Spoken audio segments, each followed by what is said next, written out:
진실이 있다고 믿으시나요? 그러면 증거를 어떻게 수집해야 되나요? 증거가 하늘에서 뚝 떨어지는 게 아니죠. 그럼 난 이걸 좀 녹취를 하고 싶어. 공부를 하는 거랑 똑같습니다. 노력 없이 성과가 있을 순 없어요. 이게 typex.kr이라는 사이트고요. 예, 여러분 안녕하십니까? 오늘은 즐거운 목요일입니다. 오늘은 제가 여러분들에게 증거 수집하는 방법에 대해서 말씀을 드릴게요. 여러분들은요, 진실이 있다고 믿으시나요? 진실이 있다고 생각하시나요? 진실은 있을까요, 과연? 자, 한번 예를 들어 볼게요. 역사적인 사실, 우리가 당장 어제 있었던 일도, 그러니까 다 과거잖아요. 아주 먼 과거로 한번 가봐요. 조선시대 사람들이 어떻게 살았는지 우리가 어떻게 알 수 있죠? 우리가 가서 목격하지 못했잖아요. 그러면은 어떻게 알 수 있어요? 어떤 유적이나 어떤 유물들이 과거에 썼던 그런 것들이 발견되면서 추론해 가는 거잖아요. 아, 이런 걸 썼으니까 그 당시 사람들은 이렇게 행동했겠구나. 이런 의식주를 가지고 있었겠구나 라고 추측하는 거죠. 그리고 그게 역사적인 사실이 되는 거예요. 사실로 확정이 되는 거죠. 그러다가 그것에 반대되는 다른 증거가 나오면 아, 그게 아니네. 그러면 이 사실은 또 변경이 되는 거예요. 그런 것이 있을 뿐이지 진실은 있을 수가 없는 거예요. 그렇죠? 누가 보느냐에 따라서 바뀌기 때문에 결국은 뭘로 판명이 되는 거예요? 증거로 판명이 되는 겁니다. 그래서 우리가 소송을 할 때 왜 증거가 중요하냐? 너무나 당연한 거예요. 증거가 없이는요, 사실을 인정할 수 없기 때문이에요. 그리고 더 나아가서 왜 그래요? 진실이라는 건 존재하지 않기 때문이다. 그러면은 소송이 제기된 지금 시점에서 판사님이 두 사람이 상반된 주장을 하고 있는데 그 사람들의 주장과 뭘 가지고 그 사람들이 제출한 증거 자료를 가지고 과거에 어떤 사실이 있었는지를 확정하는 작업이 소송이에요. 그게 사실관계를 확정하는 거예요. 아, 판사님이 보시기에 아, 과거에는 이렇게 했어. 그렇기 때문에 증거가 얼마나 중요한지는 말할 필요가 없어요. 그래서 소송은요, 하나부터 열까지 증거입니다. 증거에서 시작해서 증거로 끝나는 거예요. 그래서 우리가 소송에서 증거 법칙주의라고 하잖아요. 의뢰인들이 이렇게 오셔서 막 얘기를 해요. 주장을 막 하시는 거죠. 주장이에요. 사실이 아니에요, 여러분. 아직 사실이 아니에요. 사실은요, 판사님이 사실로 확정할 때 사실이 되는 거예요. 그냥 나의 주장일 뿐이에요. 그리고 쟤도 자기의 주장을 할 뿐이에요. 그러면은 제가 여쭤보죠. 자, 오케이. 이걸 증명할 만한 자료가 있으신가요? 라고 물어봐요. 주장하실 때마다 물어보죠. 그러면은 없습니다. 그렇다면 그런 사실은 없는 것으로 될 가능성이 높아요. 자, 그래, 그럼 증거가 중요하다는 걸 알았어. 그러면 증거를 어떻게 수집해야 되나요? 라고 물어보세요. 어떻게 수집할까요, 여러분? 증거가 하늘에서 뚝 떨어지는 게 아니죠. 내가 사과나무 밑에 이렇게 누워있다고 해서 입 벌리고 누워있다고 해서 증거가 내 입으로 툭 떨어지는 게 아니라는 거예요. 어떻게 해야 돼요? 노력을 하셔야 돼요. 증거도요, 노력을 하는 사람만이 수집할 수 있는 거예요. 가만히 넋놓고 있는데 수집할 수 있는 거 아니에요. 그러면은 우리가 증거로 많이 제출하는 게 뭐예요? 자, 불륜이라고 생각을 해볼게요. 상대방의 카톡이야, 문자 메시지, 또 위치, 타임라인 보통 많이 제출하는데요. 그리고 또 뭐가 있어요? 녹취, 상간녀와의 녹취, 아니면은 내 주장과 부합하는 상대방의 진술, 그런 녹취들, 이런 것들을 주로 낸단 말이에요. 그리고 일기 같은 것도 되고요. 자, 근데 이런 증거들은요, 여러분들이 노력을 해서 수집을 하셔야 돼요. 예를 들어서 평소 남편이 아니면 아내가 폭력을 행사해, 폭언을 많이 해. 그래, 그럼 난 이걸 좀 녹취를 하고 싶어. 그래서 녹취해야지 라고 생각해. 근데 얘가 언제 욕을 할지 모르잖아요. 그러면은 내가 방심하고 있는데 얘가 욕을 했어. 그럼 그때서야 막 녹취 녹음기 꺼내서 녹음하면 이미 늦었잖아요. 안 되는 거예요. 그럼 어떻게 해요? 그러니까 그런 걸 또 하소연하세요. 아, 놓쳤다. 내가 준비가 안 됐는데 얘가 욕을 해서 녹취를 못했습니다. 그런 얘기를 하세요. 노력을 별로 안 하신 거죠? 어떻게 해야 되나요? 항상 켜놔야 되는 거죠. 항상. 얘가 언제 욕을 할지 모르잖아요. 특히 부부관계는 일상을 같이 하기 때문에 항상 준비하고 있어야 되는 거예요. 그러니까 항상 대화하기 전에 내가 녹취가 정말 필요해. 꼭 필요해. 그러면은 누르고 얘기를 해야 되는 거죠. 누르고 준비를 하고 있어야죠. 그 정도로 녹취는 굉장히 많은 노력이 들어가야 되는 일이에요. 공부를 하는 거랑 똑같습니다. 노력 없이 성과가 있을 순 없어요. 다른 증거 수집을 한번 볼까요? 뭐가 있을까요? 자, 우리가 불륜할 때 상대방 남편이나 아내의 핸드폰을 보죠. 카톡을 봐. 아니면 문자 메시지를 봐. 그러면 어떻게 돼요? 당연히 동의 안 하겠죠? 그러면은 내가 평소 알고 있던 패턴을 풀거나 아니면 진짜 막 노력해서 패턴을 풀어. 아니면 남편이 자고 있는데 남편의 손가락을 갖다가 대서 지문 인식으로 핸드폰을 열어. 잠금을 열어. 그 다음에 봐. 그래서 제출해. 그럼 어떻게 돼요? 그 행위 자체가 정보통신망법 위반이 될 수가 있는 거예요. 그리고 제가 알고 있던 사례는요. 여자분이 남편의 불륜을 의심했어요. 그래서 좀 계획을 짰죠. 그래서 남편이 다른 사람이랑 약속이 있는 걸 확인하고 그리고 나간 사이에 지하 주차장에 내려가서 남편의 차를 보조키가 있으니까 보조키를 가지고 가서 남편의 차를 막 뒤져요. 무엇이 있는지.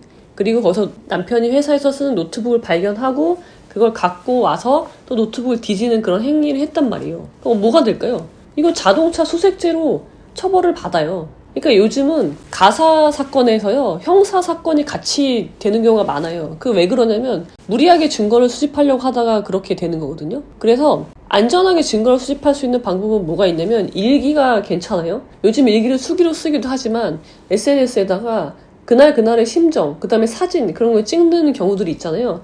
그런 것도 쌓이면요 굉장히 좋은 증거가 될 수 있는 거예요. 그리고 증거 수집 방법이 굉장히 적법하잖아요. 그리고 그 다음으로 안전하면서 확실한 증거가 뭐예요? 바로 녹취죠. 녹취는 굉장히 유용합니다. 여러분들이 만일을 대비해서 녹취를 해두는 건 굉장히 좋고요. 자, 많은 분들이요 녹취를 갖고 오세요. 녹취 파일을 갖고 오세요. 그래서 이거를 내겠다고 하시지만 그렇게 낼 수가 있어요? 어떻게 해야 돼요? 녹취도요 공증을 받아요. 녹취 공증이라고 해서요 그렇게 해서 제출을 해야 돼요. 법원, 수사기관 모두 다. 그러니까 속기사한테 녹취 파일을 의뢰해서 녹취록을 만드는 거예요. 서면으로. 그 다음에 그 당사자들이 대화를 나눌 때의 그 분위기를 알기 위해서 녹취 파일을 또 같이 내는 거고요. 그렇게 내야지 그걸 듣지 판사님이나 수사기관에서 그 녹취 파일을 이렇게 앉아서 듣고 있지 않는단 말이에요. 그럴 시간도 없고. 이거는 내가 하면 안 돼요. 내가 당사자니까 잘 알겠죠. 그래서 집에서 그걸 다 들으면서 타이핑을 쳐. 그래서 그래도 공증이 아니잖아요. 국가에서 공인한 속기사 자격증이 가진 분이 해야 되는 거예요. 근데 이렇게 맡기면은 문제가 비용이 발생하니까 이게 전후 맥락상 저 사람이 한 5분경부터 중요한 얘기를 했는데 그 말의 앞뒤 맥락을 알으려면 앞뒤로 좀 붙여서 같이 의뢰를 맡겨야 돼. 같이 녹취록을 만들어야 되는데 그러니까 중요한 내용이 1분이야. 근데 그 전후도 필요해. 그래서 한 10분을 해야 돼. 그러면 이제 비용이 그만큼 늘어나서 사실 그런 것도 고민이 되거든요. 그런데 최근에 굉장히 저렴하고 신속하게 컴퓨터를 기반으로 해서 그러니까 재판 과정에서 증거물로서 효력을 갖출 수 있는 공인된 속기사가 작성한 녹취 공증한 온라인 서비스가 있다고 해요. 이게 typex.kr이라는 사이트고요. 여기 들어가서 녹취 공증 서비스를 이용을 하면 굉장히 저렴한 가격에 제가 비교해 봤을 때 기존의 속기 사무소하고 이건 온라인 상으로 하는 거잖아요. 온라인 상으로 신청하는 거하고 거의 40% 정도가 저렴하더라고요. 그러니까 가격이 저렴하고 비용 부담이 적은 거잖아요. 그리고 되게 신속하게 24시간 이내에 녹취 공증 자격을 가진 국가 공인 1급 속기사 분들이 수사나 재판 과정에서 증거로서 효력이 있는 녹취록을 완성해서 보내주는 거예요. 증거물로서 효력이 있는 녹취 공증을 해야 된다. 그런 필요가 있으신 분들은 이용하시면 굉장히 좋을 것 같아요.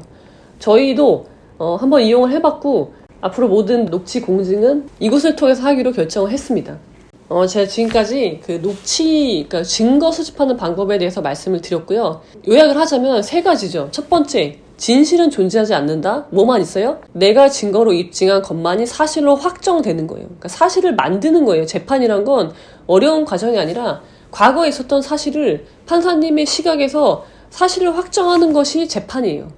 그 다음에 2번째, 증거 수집도 노력이 필요하다. 그 다음에 3번째, 증거 수집 방법이 위법해서는 안 되는데 가장 안전하면서 증명력이 확실한 건 뭐다? 녹취다. 자, 그러면 여러 가지 송사에 얽혀 있거나 송사를 목전에 두고 계신 많은 분들의 건승을 기원드리며 오늘은 여기까지. 아니, 갖고 와보세요. 잠깐. 내가 봐야 돼. 내가 통화를 했거든요. 여기 있네. 이게 8분이네요. 8분 22초인데 우리가 얼마죠? 지금 우리 맡기는데요? 그때 비쌌어요 거기가. 아니 실장님 잠깐 좀 앉아보세요. 아니 1분에 얼마예요? 1분에. 그래서 이거 초당 179원이면은 분당하면 얼마예요? 1분당 초당이죠? 1740원? 거기에 이제 10분으로 계산하려는 거 아니에요? 분당? 네, 1분당? 1분당? 네, 그럼 맞죠. 1740원이고 잠깐 바쁘신가요? 좀 앉아보시면 안 될까요? 사건, 지금 이게 현장 녹음이랑 전화 녹음이 다르잖아요. 현장 녹음은 더 비싼 거지. 그럼 10분으로 비교를 해보자고. 이거는 10분에 5만 원이잖아요. 10분에 5만 원이면 여기는 10분에 7만 원이고 현장 녹음은 9만 원이네, 그죠? 그럼 이게 몇 프로나 싼 거야? 한 40% 싼 거 아닌가? 여기다가 의뢰를 해보세요. 가능하면은 여기로 바꾸지 뭐. 신속하게 나오면, 빨리 나오면. 지금 한번 토끼 사무실 맞나요, 거기가? 한번 인터넷 들어가 보세요, 실장님. 아, 타이백스네. 아이, 변호사님. 아, 그래? 아, 잘못 봤네. 그거랑 다른 거구나. 네. 그럴 수도 맞네. 있지. 여기네. 타입 XK. 여기는 있네요. 서비스 신청, 지금 이제 법적 증거. 여기 이렇게 선택하게 돼 있네요. 오케이. 예. 타입 누구? 타입 x.kr. 타입 X.kr. 네. 들어가서 서비스 신청하기. 녹취 공정은 25,000원. 5분 이하 기본 요금. 녹취 공증이 더 비싼 거예요, 그러니까. 네. 네. 녹취 공증용으로 하는데 3번을 수정할 수 있고, 5분 초과면은 분당 5,000원이니까 우리가 아까 초당 한 150원 했잖아요. 예. 싸도. 예. 그러면은 분당하면은 암산하고 있나요? 예. 80원? 싼 거야. 그리고 수정 가능하니까. 그쵸. 그걸 한번 해봐요. 신청하기. 업로드. 파일 업로드하고. 녹음일. 선택하게 돼 있네요. 2021년 12월 10일. 전화 녹음 파일. 부분 녹취 구간 설정 여부를 체크하게 되어 있네요. 우리는 안 하는 걸로. 예, 일단 전체를 전부 할 다, 거니까. 네, 하는 걸로. 화자 수. 화자는 2명. 화자 이름. 이지훈. 여성. 40대 여성 해줘요. 40대 여성. 상대방은 뭐 김땡땡. 김땡땡하고 50대 남성.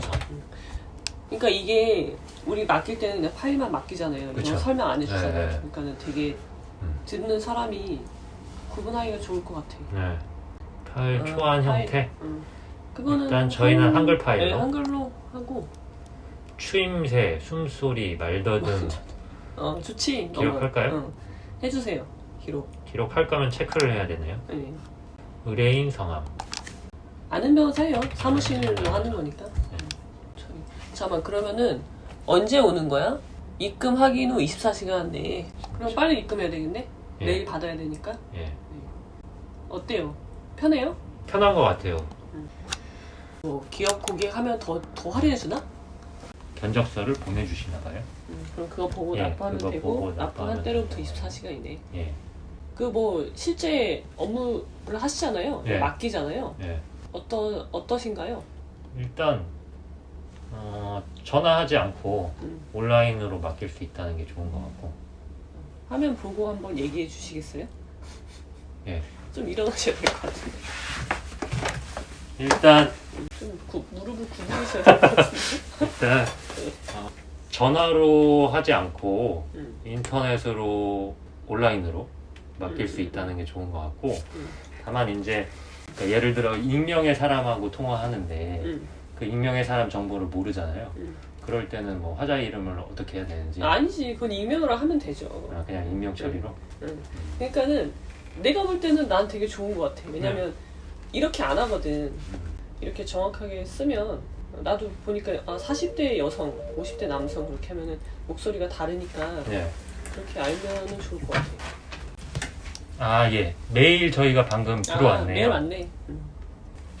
그러니까 이제 장면 설명을 해줄 수 있어서 나는 좋은 것 같아. 예. 그러면은 바꾸는 걸로? 봐야죠. 결과물 보고. 결과를 보고 바꾸는 예. 걸로? 아니, 바꾼다고 해도 이상 그냥, 없으면 무조건 바꿔야죠. 비용이 훨씬 유리한데. 그쵸, 한 40% 예, 싸니까. 그러니까요. 그리고 빨리 되면은 예. 안 바꿀 이유가 없는 거잖아. 그렇죠. 실장님, 우리 그 녹취 맡긴 거요. 예. 타입 X 그거 좀 가져와 보실래요? 나 줬다고? 예. 언제 줬는데? 이거예요? 이거네. 이게 언제 왔죠?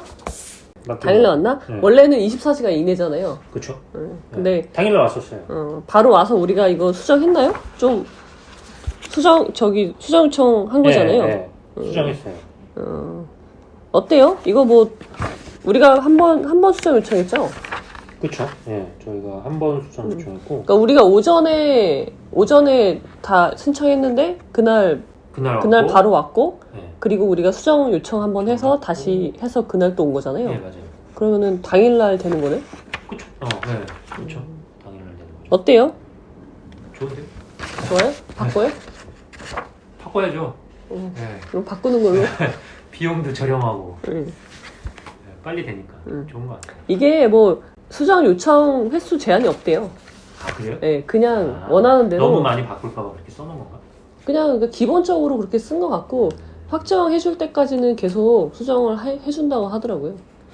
그래서 그래야 좋죠 사실. 그래서 우리는 이제 여기를 사용하도록 하죠. 네? 아니, 하루 만에 나온 데는 없잖아. 하루 만에 나오는 데도 있는데 그래요. 비용이 일단 너무 네. 저렴해서 네. 하루 만에 이거 준다고? 주는 데 있어요. 하루 만에 줘서 수정까지 해준다고? 그렇죠. 초안만 주는 거 아니고? 보통 그러니까 오전에 맡기면 응. 하루 안에 되는 경우들도 있어요. 그러니까 있긴 대화가 있다? 짧으면 한 뭐 2, 3분 뭐 이런 식으로 근데 이거는 8분이었으니까 아, 짧은 건 아니었잖아. 그렇죠. 아무튼 왜냐면 녹취록이 되게 급하게 막 필요한 경우가 있어서 그럽시다. 앞으로 우리는 여기를 사용하도록 하시죠. 만족스러운 것으로. 네. 내용도 괜찮고 예. 녹취록도 이거 제출하세요. 예. 그 사건에 수사기관에 제출해주세요.